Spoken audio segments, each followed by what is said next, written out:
je reste sur mes positions à la commission rogatoire et ce que j'ai dit à Oumri Brakan.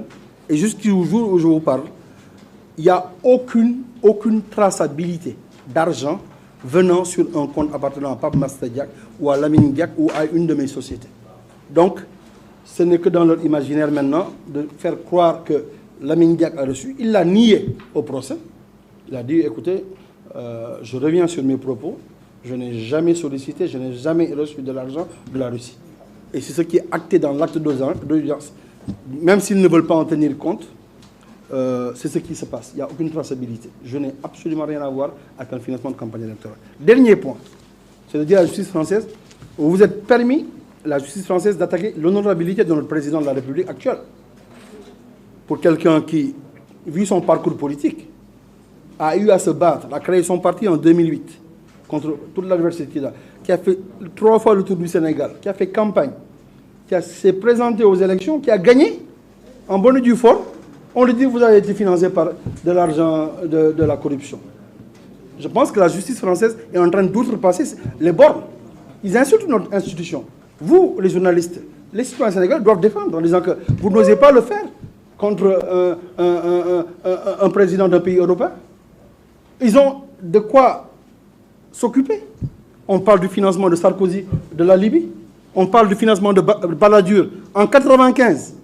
Jusqu'à présent, l'enquête est en cours. C'est Van Runbeck qui gérait ça, l'affaire Balladur, l'affaire Karachi, les rétrocommissions. Donc, ils n'ont qu'à balayer sur leur propre terrain, au lieu d'insulter notre président de la République, au lieu d'insulter le Sénégal. Ils ne respectent pas les Africains. Ils nous l'ont montré avec Lamine Diack. Ils ne respectent personne. Maintenant, je vous le dis, toute divulgation dans la presse fera l'objet d'une réaction de ma part. Parce que j'en sais des choses. Lamine Diack, le jour où il parlera sur le mouvement olympique, je vous dirai que le CIO va exploser. La FIFA, l'IAF, Lamine Diack, en tant que président de la commission finance du CSSA, je vais vous dire un fait historique que vous ne connaissez pas peut-être. Vous étiez jeune, vous n'êtes pas né. En 1974, quand Diao Avalanche était candidat pour la présidence de la FIFA, Lamine Diack était au Brésil chez Hassan Bassirou Diouf, ambassadeur du Sénégal, ancien président du Conseil constitutionnel sénégalais, de la Cour suprême. Diao Avalanche est venu le voir. Ma mère, ma défunte mère Diabagay était présente dans le salon. Diao Avalanche, j'ai dit, est venu le voir pour demander à Lamine Diack de le soutenir avec des pays africains pour gagner contre Stanley Roos, l'anglais qui gérait la FIFA. Diao Avalanche et Hassan Diouf partageaient une passion, c'était Fluminense. Ils étaient tous supporters de Fluminense. Moi qui vous parle, à l'âge de 9 ans, avec mes frères Seydou et Mohamed Habib, on est allé au Brésil faire un stage de 1 mois et demi dans un camp de vacances de Fluminense pour être entraîné au football. Moi, j'étais avant un goal. Ils m'ont changé pour que je devienne un défenseur latéral. Avalanche est venu, a offert une parure en diamant d'une société qui s'appelle Aster. Je me rappelle de ça à ma mère. Donc, ils sont venus pour quémander le soutien de Lamine Diack, qui est parlé à Sultan Momo Ndoya, qui était le président du CSSA, ministre des Sports camerounais. Tessema, le vieux Salim, soudanais. C'est l'Afrique qui a soutenu Avalanche pour qu'il devienne ce qu'il est devenu. Les combats politiques, Lamine Diack les a menés. Quand on a exclu la Chine du CIO de l'IAF, c'est Lamine Diack qui s'est défendu au Congrès de Porto Rico pour porter la candidature de la Chine, pour les réintégrer. Il est venu affronter les États-Unis. Hollande Cassel lui a dit il est hors de question que la Chine participe. C'est Taïwan qui représente la Chine. Il a dit hors de question, vous les Américains, vous avez exclu Taïwan au Conseil de sécurité pour réintégrer la Chine parce que c'est un marché d'1 milliard d'habitants pour vos intérêts économiques. Au sport, on va réintégrer la Chine, on exclut Taïwan. Lamine Diack a mené ses combats. On en sait beaucoup de choses. Thomas Bach, qui parle, président du CIO, dites-lui que sans Lamine Diack, il ne serait pas aujourd'hui président du CIO. Dites-le lui, Papa Master Diack, et j'en sais beaucoup de choses. J'étais à la réunion des pays africains, à Buenos Aires, quand on a fait un dîner pour résoudre. On parle maintenant, oui, on était là pour parler des problèmes de Tokyo 2020. Les problèmes politiques, Lamine Diack est un homme politique. Il s'affiche. Mais tout le monde sait qu'il est socialiste. Il était aux assises nationales avec ses collègues, général Mansour Seck, le général Keïta, Falilou Kane, ses amis d'enfance, Moustapha Niasse, tous ces gens-là. Alors on dit non, il est en train de supporter un candidat libéral. C'est faux. Il raconte n'importe quoi. C'est encore des mensonges, des accusations mensongères et fallacieuses de la justice française et des approximations. Van Ruynbeck est réputé être quelqu'un qui aime humilier les puissants. Tout le monde le sait. L'affaire Clearstream, l'affaire Karachi, l'affaire Urba, l'affaire... Un ami de Mitterrand s'est suicidé. Alors, quand on me parle de ça, ils n'ont qu'à balayer sur leur propre terrain. Ils ont une des classes politiques les plus corrompues au monde. Ils n'ont pas de leçons à donner à des gens. Donc, je ne permettrai pas qu'ils parlent de Duc Lamine Diack à financer Macky Sall ou à financer. C'est une atteinte à l'honorabilité. Et je pense que l'État sénégalais doit même engager une procédure judiciaire contre l'État français ou contre ces juges qui font ces déclarations. Comment est-ce qu'on peut écrire ça alors que tu n'as aucune preuve dans une ordonnance de renvoi? De New York, hein? Ça suffit. Arrêtons ces discussions. Parlons de Anna Halisby. Où sont les preuves? Il y a 4 infractions. Corruption passive. Vous avez reçu de l'argent. Anna Halisby. Corruption active. Vous avez payé à des officiels. Anna Halisby. Fan ñu leen ko fay. 3 450 000 euros. Nit da koy yore ci kii. Wala 1 500 000 euros. Où est la traçabilité? Ils ont mis Tracfin. Ils ont mis la Société Générale est une banque. Lamine Diack est client de la Société Générale depuis 1969. Moi, je suis client de la Société Générale depuis 2000 ans. Si vous voulez voir quelque chose, ils ont enquêté pendant 4 ans et demi. Ils n'ont rien vu. Et ils continuent à les accuser. Et c'est quoi ça? C'est de la persécution ou c'est de l'inquisition? Alors, je ne veux pas entendre parler de financement électoral, passons à autre chose. Parlons du procès, parlons des infractions et parlons d'autres domaines, mais ça, c'est vraiment du menu fretin. Monsieur Diop, je ne recuse pas seulement les compétences de la justice française, je recuse leurs accusations, je recuse leur manque d'impartialité, je recuse leur manque de sérénité, je recuse leur enquête, soi-disant enquête préliminaire de police ou de trucs, je recuse le rapport de Lama et je recuse que cette affaire de soi-disant soupçon de corruption sur le dopage en Russie soit devenue une affaire judiciaire. Je ne me présenterai jamais en France, je suis justiciable sénégalais, je suis citoyen sénégalais. Mes sociétés sont basées au Sénégal. Mais pourquoi aller me présenter en France? Sarkozy, sur l'affaire Zoé, l'arche de Zoé, ou l'affaire Saint-Domingue, Air Cocaïne, il n'est pas allé récupérer des citoyens français. Les citoyens bulgares, les infirmiers bulgares, sa femme est venue chercher les infirmiers bulgares en Libye pour les retourner en Bulgarie, en disant qu'ils sont justiciables là-bas. Je vous ai montré la lettre de Sidiki Kaba. Elle est claire, monsieur Diop. Vous voulez que je vous donne une copie? Faites-lui une copie de ça. Sidiki Kaba était un avocat, président de la Fondation internationale des droits de l'homme, FIDH. Vous pensez que cette personne suit son pouce? Je suis au Sénégal au moment des faits. On me dit non, tu étais en France, tu as fui. Il faut arrêter. Je n'ai pas à me rendre.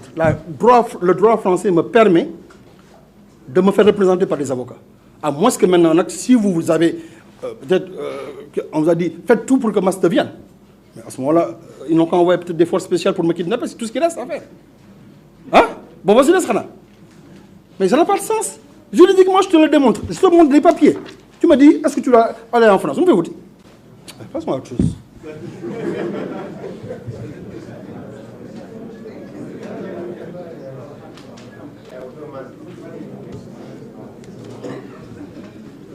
Bonjour, je m'appelle Jacques, c'est le membre de la Active International. Je vais parler dans mon propos sur le racisme. Et c'est-à-dire aujourd'hui que vous êtes en train d'africaniser ce combat en évitant les autres Africains à s'engager à dénoncer ce que d'autres qualifient d'empêcher ou de stopper la dynamique de performance de l'élite africaine. La deuxième question, vous avez parlé que l'État du Sénégal devait normalement engager une poursuite. La question que je voudrais savoir, c'est que quel a été le rôle de la diplomatie sénégalaise depuis le début de cette affaire? Ok. Bon, le racisme dans le sport, je ne l'apprends à personne. Nos joueurs de football professionnels le vivent tous les jours. On a vu le traitement de cette affaire Lamine Diack.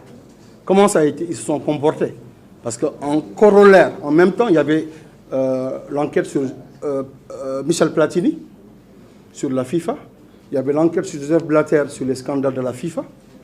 Il y avait l'enquête sur Beckenbauer et le comité d'organisation de la Coupe du Monde 2006 en Allemagne, avec l'argent que Robert Louis Dreyfus leur a versé. Il y avait l'enquête sur Jérôme Valk, ancien secrétaire général de la FIFA, qui a eu plusieurs scandales de corruption. Il vendait il faisait vendre des billets à la Coupe du Monde, il avait touché des bonus il avait utilisé des jets privés, il avait reçu de jets nationaux. Il y a 4 ou 5 affaires. Mais on n'a jamais vu un PV sortir dans la presse. Vous avez vu un PV sur ces affaires? Vous ne l'avez jamais reçu dans vos dépêches. Absolument rien sur ces gens. Mais pourquoi l'affaire Lamine Diack? Dès que le juge le voit le vendredi, le lundi, c'est avec Le Monde ou l'Équipe. Ou avec un journal anglais, Guardian. Comme par hasard. Personne ne s'en offusque. Alors, donc, le racisme et la manière... je parle sous le contrôle d'Abdelatif et de Sega Diallo, s'il est là. Au procès, un avocat français s'est levé pour dire à Lamine Diack, un Africain ne peut pas développer une fédération internationale. Ah si, vous n'êtes pas au courant. Il y a des choses que vous n'écrivez pas, qui sont plus scandaleuses. Mais on se constate, Massata son père a dit que c'est un voyou. En quoi ça aide dans le procès? On parle d'infraction pénale. Sortez-moi des preuves. On a vu un compte bancaire sur lequel l'argent a été viré. Donc, je pense que le racisme, je n'ai pas besoin de l'évoquer. Ils nous l'ont montré, on l'a vécu dans notre chair. On nous a insultés pendant 5 ans, tous les jours. Et certains journaux sénégalais, sans vérifier, sans appliquer le principe du contradictoire. Certains journalistes, mais ils ont mon téléphone. Moi, quand on m'appelle, je décroche. Personne ne peut m'accuser de faire une obstruction sur ma personne. Des fois, je reçois chez vous. Je parle sous le contrôle d'Awa Diack. Je vous donne une copie des faits. Je vous dis, voici la vraie version des faits. Mais on voit une dépêche, AFP, France 24, RFI. Ah oui, ça c'est du solide, c'est du concret. Allez, on balance. C'est peut-être pour vendre votre journal. Mais vous aidez ces racistes à être dans leur logique en disant, bon, on les laisse ces nègres s'entretuer entre eux. Le temps, nous, on protège nos Français, on protège nos Allemands. Maintenant, on parle de l'enquête de Beckenbauer, on dit, c'est prescrit. Beckenbauer est malade, il ne peut pas comparaître. C'est terminé. Gianni Infantino, président de la FIFA, il n'est pas sous le coup du procédé pénal. On a demandé son expulsion de la FIFA, ou la suspension d'activité, comme on l'a fait pour moi. Moi, dès que la diffusion de l'émission ARD s'est faite, tout de suite, le comité exécutif de l'IAF s'est réuni. Le président, les 4 vice-présidents, le secrétaire général et le trésorier. Ils ont dit, ah, Massata, il faut que tu interrompes tes activités. Parce qu'on parle de toi sur une société Black Tidings à Singapour. J'ai suspendu mes activités le 12 septembre. Là, on parle de faits avérés. On a suspendu le procureur, le ministre de la Justice de la Confédération helvétique pour collision avec Gianni Infantino. Et rien. Circuler, il n'y a rien à voir. La FIFA sort, tout le monde le défend. Donc, il y a 2 poids, 2 mesures. Donc, c'est pas besoin d'évoquer. La diplomatie sénégalaise. Moi, je parle de ce que j'ai vu sur le dossier pénal. Sur les PV, j'ai vu que le consul, l'ambassadeur Bassirou Sène, le consul s'appelle Diallo, je ne sais pas, Ibrahima ou Diallo, sont venus dès le lundi, première heure, dès qu'ils ont eu, parce que le dimanche, Lamine Diack ne pouvait joindre personne. Ils ne connaissaient même pas leur numéro, parce qu'il était détenteur de passeport diplomatique. La convention ne vient de le protéger. S'il n'avait pas accepté de se soumettre à l'enquête de police, je pense qu'il l'a fait par dépit, parce qu'on l'a conseillé. Pendant 31 heures, on l'a interrogé à 22h30. Alors, donc, ils se sont présentés. On m'a parlé récemment, un de mes oncles, qui est dans la haute administration, il est retraité certes, il m'a dit, qu'on ne te divertisse plus sur cette question de soutien de l'État, d'autorité, je te dis que l'État sénégalais a soutenu ton père sur ses frais juridiques. Donc, l'État du Sénégal l'a fait. Mais me concernant, ils ont respecté toutes les procédures. Ils m'ont entendu à la sûreté urbaine pendant 8 heures, le commissaire Dramé. J'ai été envoyé à la DIC pour faire la déclaration de tous mes biens et de tous mes comptes bancaires. J'ai été entendu par le doyen des juges. Donc, ils ont respecté nos droits. C'est à ça qu'on s'attend. Donc, la diplomatie, souvent, elle est souterraine. Je n'ai aucun accès. Je ne connais pas Amadouba. Je ne connaissais pas Sidi Kaba à l'époque. Je ne connaissais personne. Je n'ai jamais rencontré le président de la République, ni le Premier ministre. Mais j'ai apprécié la sortie de Mohamed John à l'Assemblée, quand Modou Diagne Fada lui a posé la question, est-ce que vous êtes prêt à extraire votre citoyen? On ne le fait jamais.